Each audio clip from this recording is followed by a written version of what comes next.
আহা যুবকরা, আমার ভাই কলেজের টুকরা সন্তানেরা, একটু মাঝে মধ্যে আয়নার সামনে দাঁড়াই। আপনাদেরকেও বলি, সবাইকে বলি, একটু মাঝে মধ্যে আয়নার সামনে দাঁড়াবেন। দাঁড়ায়া নিজের মাথা থেকে পা পর্যন্ত দেখতে থাকবেন যে কোনটা আমার নবীর সাথে মিলে, কোনটা মিলে না। আপনি নিজে দাঁড়ায়া দেখেন, আমাদের কিচ্ছু বলার নাই। আরে সাহাবায়ে কেরাম এত উপরে কেমনে উঠছে? সুরতকে নবীর সুরতের মতো বানাইছে, আখলাক তো বানাইছে, সুরতকেও বানাইছে। এক হাবশি সাহাবী, হাবশি বুঝেন? কালো কালো, আয় হায়, হাবশিদের চুল কোকড়ানো, তাই না? নিগ্রোদের চুল দেখছেন না, শক্ত শক্ত কোকড়ানো।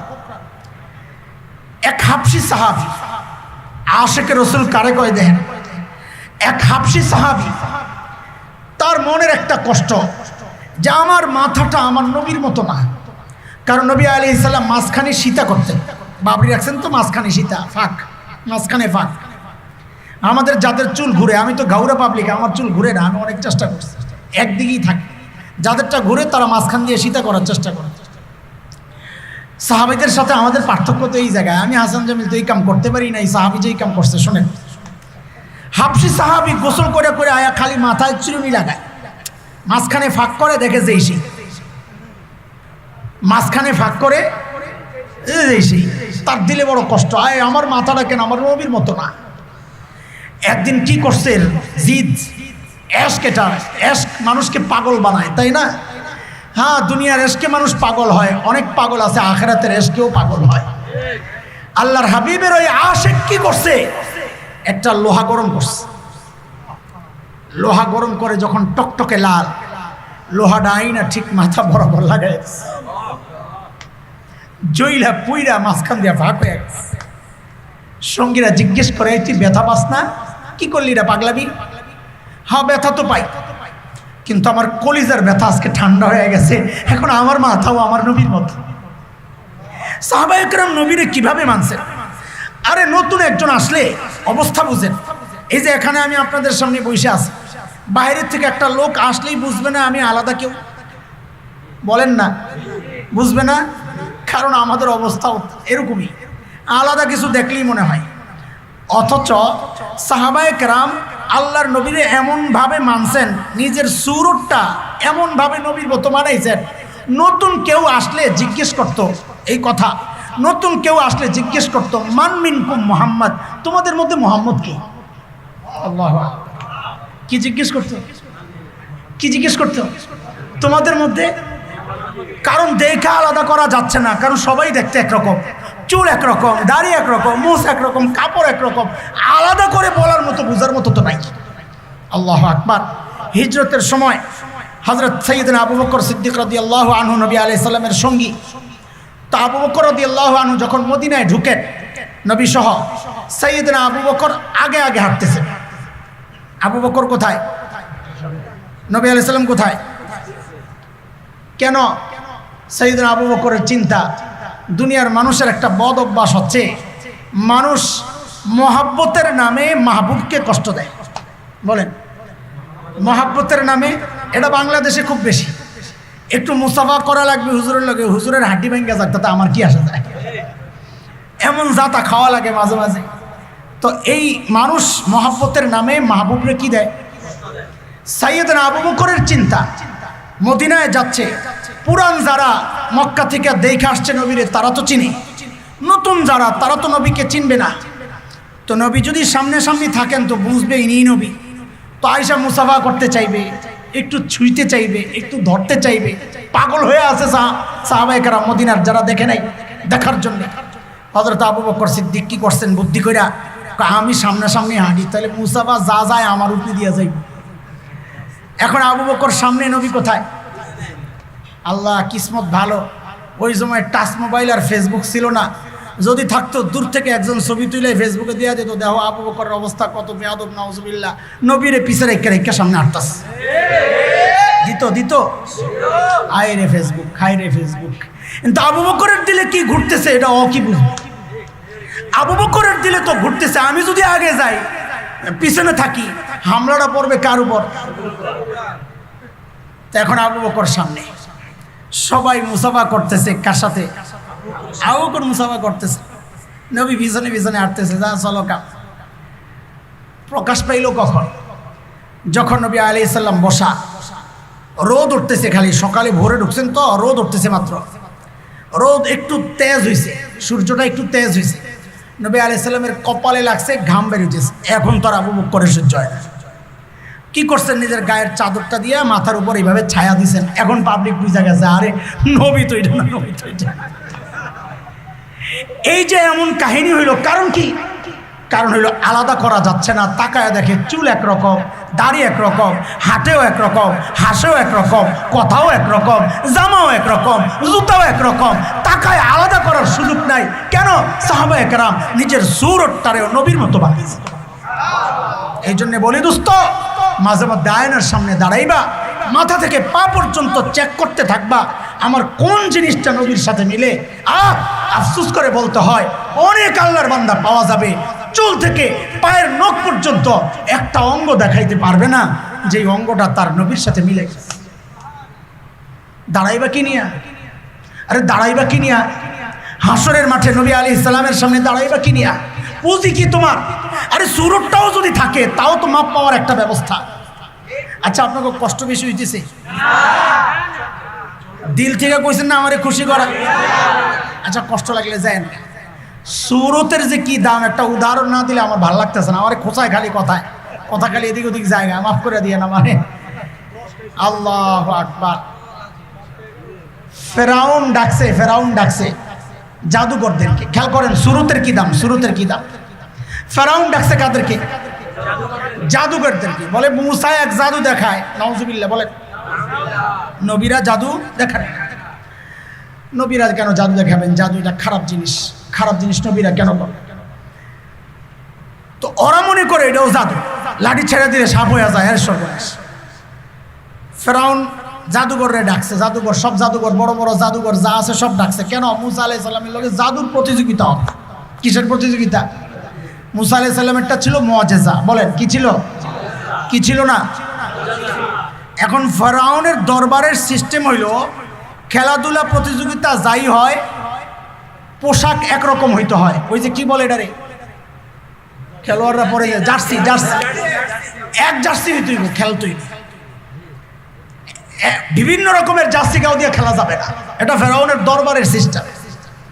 তো যে মন্ত্রী দায়িত্ব পাইছে সবাইরে দাওয়াত দেওয়ার, মন্ত্রী যাইয়া ফেরাউন আলাইহিস সালাম, ফেরাউন নাউজুবিল্লাহ মুসা আলাইহিস সালামকে বলতেছে, হুজুর আপনার জুব্বাটা খোলেন, আমগো জাদুকরদেরকে যেই পোশাক, ওই পোশাক আপনি পরেন।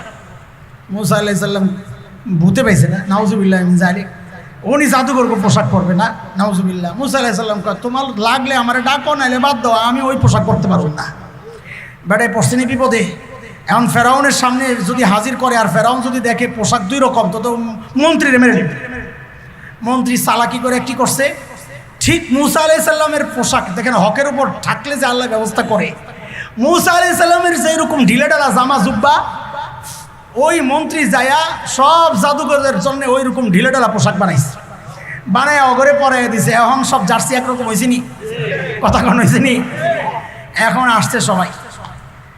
ঘটনা অনেক লম্বা, আমি সেই দিকে যাচ্ছি না। আমার শুধু একটা মাঝখানের চুম্বক কথা আপনাদেরকে বুঝান। আল্লাহ তাআলা ফেরাউনকে হেদায়েত দেন নাই, দিছেন? দিছেন কারে? জাদুকরদের। কাদেরকে? খেয়াল করেন, কাদেরকে? মুসা আলাইহিস সালাম আল্লাহরে জিজ্ঞেস করছেন, আল্লাহ আপনি আমারে পাঠাইলেন দাওয়াত দিয়া কার কাছে? ইযহাব ইলা ফিরআউনা ইন্নাহু তাগা। ও মুসা, ফেরাউন বেশি বেড়ে গেছে, এর কাছে যান, দাওয়াত লইয়া যান। আপনি আমারে পাঠাইলেন ফেরাউনের কাছে, হেদায়েত দিলেন কাদেরকে? ঘটনা তো বুঝলাম না, আসলে তো বেশ লাগে না। পাঠাইছেন কাদের কাছে? কার কাছে? মুসা আলাইহিস সালামকে আল্লাহ পাঠাইছেন কার কাছে? হেদায়েত দিয়েছেন কাদেরকে? তো মুসা আলাইহিস সালাম বলেন, আল্লাহ পাঠাইলেন ফেরাউনের কাছে, হেদায়েত দিলেন জাদুকরদেরকে, বুঝলাম না কিছু। তো আল্লাহ তাআলা বলেন, নবী আমি যখন তাকায়া দেখছি জাদুকররা আপনার পোশাক পরছে, আমার মায়া লাগছে ওদের জন্যে, আমি তখন হেদায়েত ওদেরকে দিয়েছি। নবীর সূরত ধরছে, আমার নবীর সূরত ধরছে ওরা, ওই সূরত দেখে আমার মায়া লাগছে, আমি ওদেরকে হেদায়েত দিয়েছি। আরে ভাই, সূরতের যে কি দাম বুঝবেন কেমনি? হাকিমুল উম্মত মুজাদ্দিদে মিল্লাত হযরত মাওলানা আশরাফ আলী থানভী রহমতুল্লাহ আলাইহি বড় খলিফা, অনেক বড় খলিফা খাজা আজিজুল হাসান মজজুব রহমতুল্লাহ আলাইহি। পাগল, পাগল, দুনিয়ার পাগল না, আখিরাতের পাগল। হযরতকে তার মুরিদানরা জিজ্ঞেস করে, হযরত আল্লাহর সামনে আপনি যখন দাঁড়াবেন, আল্লাহ যখন বলবে কি আমল আনছো দেখাও, তো আপনি আল্লাহর সামনে কি আমল পেশ করবেন, কি আমল পেশ করবেন? তা আমাদের অবস্থার বড়দের অবস্থা তো এক না। আমরা আমল করি কম, ভাবি অনেক কিছু করে লিস, আর বড়রা আমল করতেন অনেক, ভাবতেন কিছুই করি নাই। খাজা আজিজুল হাসান কয়, আরে আল্লাহর সামনে পেশ করার মতো আমার কোনো আমল নাই, সব ভেজালে ডিডি দেওয়ার মতো না। তো কি দিবেন? আমি নিয়ত করে রাখছি আল্লাহর সামনে যখন দাঁড়াবো, আল্লাহ যদি জিজ্ঞেস করেন কি আমল আনছেন, তা আমি আমার দাড়িটির এনে ধরব। কি করব? দাড়িগুলোর এইভাবে ধরবো, ধরে আল্লাহরে বলবো, তেরে মাহবুব কে আরব शबाहत लेके आया हो, हकीकत तू इसको कर दे, मैं सूरत लेके आया हो। ओगो मालिक तुम्हार হাবিবের सूरत ধরে আসছি, আমার পুঁজি এটাই, আর কিচ্ছু নাই। তোমার হাবিবেরটা আসল, আমারটা নকল, আমারটা আসল বানাইয়া দাও। আমাদের বড়রা এই উদাহরণ দিয়েই সাথে সাথে বলেন, আরে সুরতের কি দাম জানো? তো একটা উদাহরণ দেন, বলে এক মায়ের কাছে তার মৃত সন্তানের ছবি, মৃত সন্তানের, সে কান্দে, এটা দেখে, চোখে লাগায়, কপালে লাগায়, আরে আমার কলিজার ধন। তো কাছের মানুষরা বলে, ছবি দেখে দেখে জ্বালা বাড়াইতেছেন কি জন্য, এটারে পুড়ে পুড়ে লানতে শেষ হয়। মা কি বলে, হ্যাঁ এটা আমার কলিজার টুকরার ছবি, এটা আমি পড়তে পারব না। আচ্ছা যুবকরা তোমরা আগে জবাব দাও, এই ছবির মধ্যে ওই ছেলের গোশত আছে কয় কেজি? নাই। হাড্ডি আছে কয়টা? চামড়া, কোনো অস্তিত্ব কিচ্ছু নাই, শুধুই দেখতে ছেলের মতো, তাতেই মা এটা পোড়াইতে রাজি না, তাই না? তো আমাদের বড় বলেন, আরে শুনো শুনো, সুরতের কি দাম। একজন মা তার সন্তানকে যতটা ভালোবাসেন, আল্লাহ তার হাবিবকে তার চেয়ে হাজার কোটি গুণ বেশি ভালোবাসেন। একজন মা যদি তার সন্তানের সুরত দেখতে একরকম হওয়ার কারণে ছবিটারে আগুনে পোড়াইতে রাজি না হয়, তা আমরা দাড়িওয়ালারাও ইনশাল্লাহ আশাবাদী, ইনশাল্লাহ ইনশাল্লাহ আল্লাহ তার হাবিবের সুরতের কারণে আমাদেরকে জাহান্নামের আগুনে পোড়াবেন না, ইনশাল্লাহ ইনশাল্লাহ। আলহামদুলিল্লাহ। আরে আয়নার সামনে দাঁড়ায়া তো নিজেরে নিজে চেক করো যে আমার কি নিয়ে আমি হাবিবের সামনে দাঁড়াবো, আমার কোন মিল আছে আমার হাবিবের সাথে। মানুষের 3 নম্বর মৌলিক ভুল এটা, সেটা হচ্ছে মানুষ ভেতর ঠিক করার পরিবর্তে বাহির ঠিক করে বেশি, ভেতর সুন্দর করার পরিবর্তে বাহিরের সৌন্দর্যে সে পাগল হয়। এটা মানুষের মৌলিক 3 নম্বর ভুল। মুখস্থ হয়েছিনি পড়া?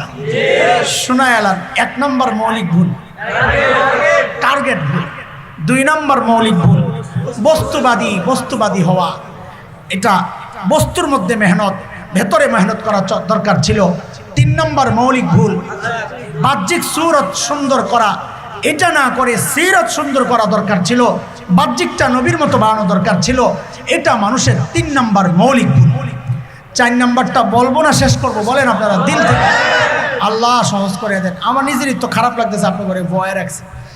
আমার তো অনেক কাজ, এখান থেকে মাদ্রাসায় যাব, মাদ্রাসায় কিছু কাজ আছে, সাইরা আবার বাসায় যাব, সকালে পড়বো, আবার যাইয়া পড়াবো ইনশাআল্লাহ, আবার বিকালে দৌড় আছে প্রোগ্রামে, মানিকগঞ্জে যাব। এই চক্রাকারই তো চলতেছে, আল্লাহ চালাইতেছে। আলহামদুলিল্লাহ, আলহামদুলিল্লাহ, শুকর আল্লাহ তাআলা তার বান্দারে কাজে লাগায় রাখছেন, এটা আল্লাহ আলহামদুলিল্লাহ। আলহামদুলিল্লাহ। ছোটোখাটো এলাকার যে রাস্তাঘাটের কাম দেয়, যে ধরেন আমাদের এখন যিনি এমপি আছেন এলাকার, তিনি কাজ দিলে কি বিএনপির কাউরে দিবেন? এটাই তো স্বাভাবিক, এটা তো অন্যায় কিছু না, এটাই স্বাভাবিক, দুনিয়ার চলেই এমনি। তিনি তার কাছের কাউরেই কাজটা দিবেন, তাই না? আয় এটাই আমাদের সান্ত্বনা। সহি করি না ভুল করি আল্লাহই জানে, কিন্তু আল্লাহ যে পছন্দ করেন তার বড় প্রমাণ যে আমার কাজে লাগাই রাখছে। এটাই প্রমাণ করে যে আল্লাহ আমারে পছন্দ, আমারে বলতে আমাদের কেন, আমরা যারা দিনের সাথে লেগে আছে, আপনারাও আমারে বলতে আমি সবাইকে বলতেছি, আমি একা না, আপনারাও আল্লাহ যে দিনের সাথে লাগাইয়া রাখছেন, এটাই প্রমাণ যে আল্লাহ আমারে কাজে লাগাইছেন। মানে কি? আল্লাহ আমারে নিজের মনে করে। আলহামদুলিল্লাহ বলেন না? আবারও বলেন দিল থেকে বলছেন, একদম গভীর থেকে। আলহামদুলিল্লাহ, একেবারে দিল থেকে বের করে আলহামদুলিল্লাহ। আল্লাহ এই নিয়ামত আরো বাড়াইয়া দেবেন ইনশাআল্লাহ। 4 নাম্বার খেয়াল করেন, শেষ কথা, খুব সংক্ষেপে শেষ করব। আমার নবী সাল্লাল্লাহু আলাইহি ওয়াসাল্লাম দুনিয়ায় আসার আগে দুনিয়ার যত দার্শনিক ছিল, সমস্ত দার্শনিক যত আছে, গ্রিক দর্শন, তখন প্রাচীন দর্শন যেগুলো ছিল, রোমানিয়ান, মিশরি, পারস্য, রোম, ব্যাবিলন, ইরাকি, এগুলো যত প্রাচীন দর্শন ছিল, সকল দার্শনিকদের বক্তব্য ছিল একটাই, সেটা হচ্ছে মানুষকে নিয়ন্ত্রণ করে তার ব্রেন। কে? সর্বপ্রথম উম্মি নবী সাল্লাল্লাহু আলাইহি ওয়াসাল্লাম। উম্মি বুঝেন? উম্মি মূর্খ? নাউজুবিল্লাহ পড়েন। উম্মি মানে মূর্খ না, উম্মি মানে যিনি কারো ছাত্রত্ব গ্রহণ করেন নাই, দুনিয়ার একাডেমিক শিক্ষায় যিনি শিক্ষিত না, আল্লাহ তাকে ছাত্র বানাইছেন, নিজের ছাত্র, দুনিয়ায় পাঠাইছেন শিক্ষক বানাই। নবী বলেন বইস্তু মুআল্লিমা, আল্লাহ আমার শিক্ষক বানাইয়া পাঠাইছেন। আল্লাহু আকবার। সর্বপ্রথম উম্মি নবী গোটা দুনিয়ার দার্শনিকদের বিরুদ্ধে দাঁড়ায়া ঘোষণা দিলেন, না, মানুষকে তার ব্রেন নিয়ন্ত্রণ করে না, মানুষকে নিয়ন্ত্রণ করে তার হার্ট। কে? নবী ঘোষণা দিলেন, আলা ইন্না ফিল জাসাদি মুদগা ইযা সলুহাত সলুহাল জাসাদু কুল্লু ওয়া ইযা ফাসাদাত ফাসাদাল জাসাদু কুল্লু আলা ওয়াহিয়াল কলব। মানুষের দিলের মধ্যে, মানুষের শরীরের মধ্যে একটা গোশতের টুকরা আছে, ওইটা ঠিক হয়ে গেলে গোটা বডি ঠিক হয়ে যায়, ওইটা নষ্ট হয়ে গেলে বডি শেষ, বডি শেষ। আমরা সহজে বলি দিল ঠিক তো সব ঠিক, বলেন না? এই কথা দিয়ে ভণ্ডরা আবার সুবিধা নেয়। ভণ্ডরা চিনেন না? নামাজ পড়ে না, দাড়ি আউলাইয়া, মোষ আউলাইয়া, ময়লা টয়লা, চুল মুল কি গাঞ্জা খায়। যদি করে নামাজ পড়ছ না কেন বেড়া, তুই মারিবতী মানুষ। কয় আমার দিল ঠিক আছে। কি আছে হ্যাঁ? আবার লগের ডাও কয় দিল ঠিক তো। এই কথা ঠিক না বে? ঠিক কথা, ঠিক এই কথা বলেন, এই কথা দিল ঠিক তো, এই কথা কি? ওর কথা কি? তবে তোর দিল ঠিক নাই। দিল ঠিক তো বলেন আমার সাথে, ভণ্ডদের এগুলো তো আসে আপনাদের সামনে, বলেন দিল ঠিক তো। এই ভণ্ড যদি এই কথা বলে আপনি বলবেন হ্যাঁ কথা ঠিক, দিল ঠিক তো, কিন্তু তোর দিল ঠিক নাই। কেন? তোর সব ঠিক নাই। তুই তো কইছস দিল ঠিক তো, তোর দিল ঠিক নাই বলে কেন? তোর সব ঠিক নাই। তোর চুলে গন্ডগোল, তোর মুছে গন্ডগোল, তোর দাড়ির গন্ডগোল, তোর পোশাকের গন্ডগোল, তোর সব ঠিক, তোর দিল ঠিক হয় কেমনে? তুই তো কইছস দিল ঠিক তো সব ঠিক। কথা ঠিক নেই? হ্যাঁ হ্যাঁ, দিল ঠিক তো সব ঠিক, কথা ঠিক, কিন্তু তোর দিল কি নাই? বলে কেন নাই? কলকাতা তোর সব ঠিক। যার সব ঠিক আছে বুঝতে হবে তার দিলও কি আছে। কথা কর, ঠিক আছে কথা? হ্যাঁ, মানুষের মৌলিক 3 নম্বর 4 নম্বর ভুল হচ্ছে, মানুষ নবী যে বলেছেন দিল ঠিক করো, মানুষ দিলের মেহনত বাদ দিয়া মানুষ ব্রেনের মেহনত করে। এত এত লেখাপড়া, এই সেই দুনিয়ার সব লেখাপড়া শেষ। বাবা সন্তানকে এত কিছু শিখায়, কিন্তু ওই বাবা সন্তানের ভয়ে অতিষ্ঠ থাকে, কিভাবে বললে না জানি সন্তান মাইন্ড করে।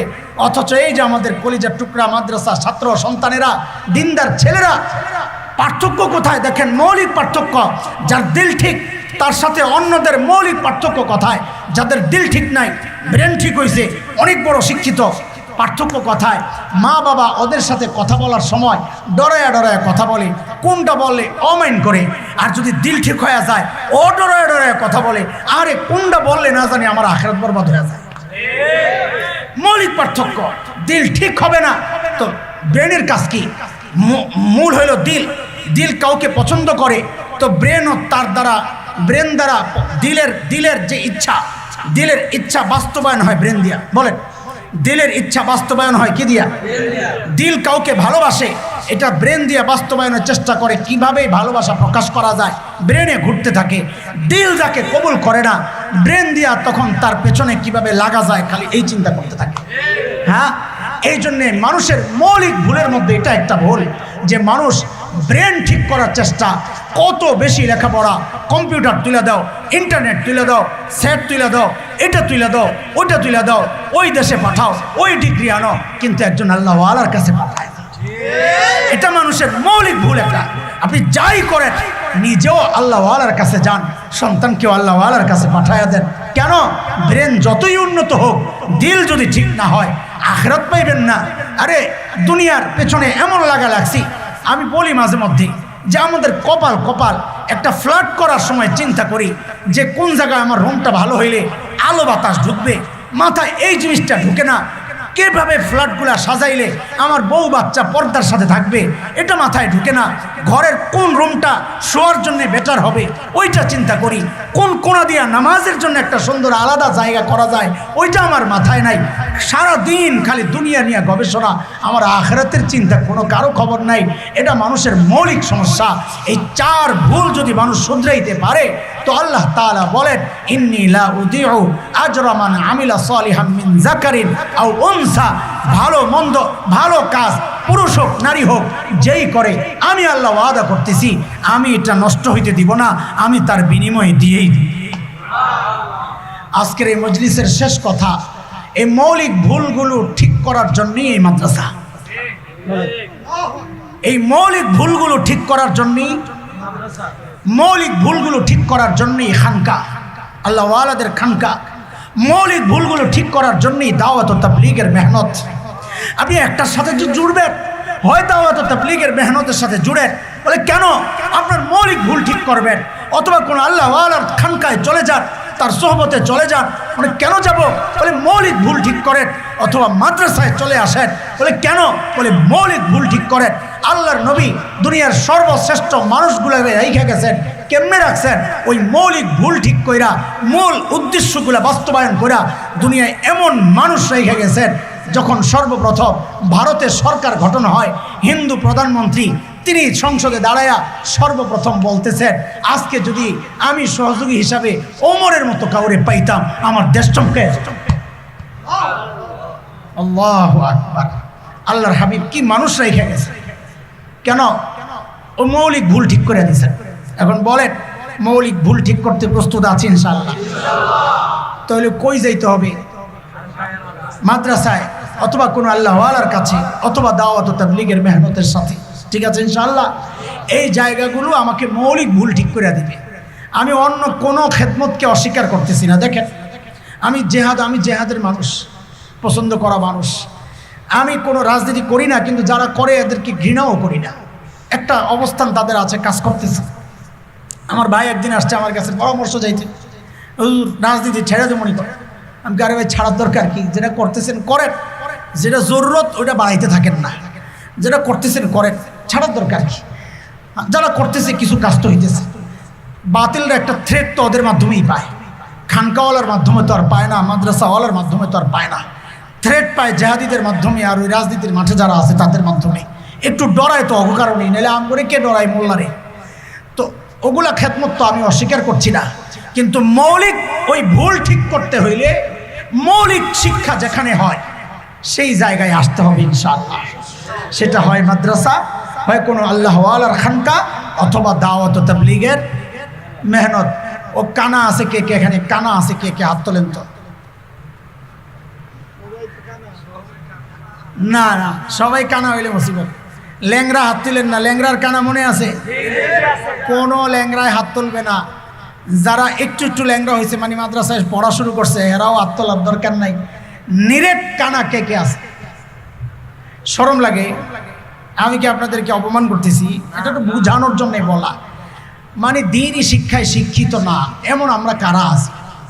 ধরেন না, আমিও কানা এখন এই মুহূর্তে আপনাদের সাথে। আর কে কে আছে? অনেক দেখতেছি হাত উঠান না, কি বুঝি না কিছু শরম পাইতেছেন? আমার চোখ আছে হুজুরে আমার কানা কয়, তো আপনি বুঝেনি নাই কথা না বুঝে আবার ফেসবুকে পোস্ট দিয়ে দেন না যে আমার চোখ আছে হুজুরে মিশা কথা কয়ে বয়ান করে গেল না। আল্লাহ মাফ করো। আচ্ছা, আমার ভাই তো মাদ্রাসার জন্য চাইছেন, আপনারা দিল খুলে দিছেন। আমি দেখছি হ্যাঁ পোটলা ভরছে, মাশাআল্লাহ, ওয়াদা নিছি চিল্লায়া চিল্লায়া, মাশাআল্লাহ। আমি শুধু আপনাদের কাছে একটা অনুরোধ করে চাই, আমার সারা জিন্দিগি তো মাদ্রাসার সাথে। আল্লাহ দুনিয়া বহু দেখাইছে, বহু দেখছি, দুনিয়ার সর্বোচ্চ নাজ নেয়ামত দেখার সুযোগ আল্লাহ দিয়েছেন। বহু দেশের না, এক দেশের কথাই, একদম রাষ্ট্রীয় ওদের যে আতিথেয়তা, একদম ঘরের ভেতর সব দেখা। আমার হৃদয়ের কথা, গোটা দুনিয়ার জন্য এই মাদ্রাসাগুলোর যে বড় রহমত আল্লাহর আর কিচ্ছু নাই। আল্লাহর রহমত অনেক আছে, কিন্তু একটা এলাকার জন্য একটা মাদ্রাসা আল্লাহর পক্ষের সবচাইতে বড় নিয়ামত। আমার যদি সময় থাকতো আমি কোরআন দিয়ে আপনাদেরকে বুঝাইয়া দিতাম এটা। আমার এই কথার পেছনে দলিল আছে ইনশাআল্লাহ, আলহামদুলিল্লাহ দলিল আছে। আমি কোরআনের আয়াত দিয়েই প্রমাণ করে যেতাম যে একটা মাদ্রাসা যেখানেই হোক ওই অঞ্চলের জন্য এটা আল্লাহর দেওয়া সবচাইতে বড় নিয়ামত। যারা জায়গা দিয়েছেন আমরা তাদের কাছে কৃতজ্ঞ। এই কাজ আমাদের ছিল, আপনারা সহযোগী হয়ে আগায় আসছেন, আমাদেরকে কাঁধে তুলে নিছেন। আল্লাহ তাআলা আপনার পাওকে আরো শক্তিশালী বানায়া দেন।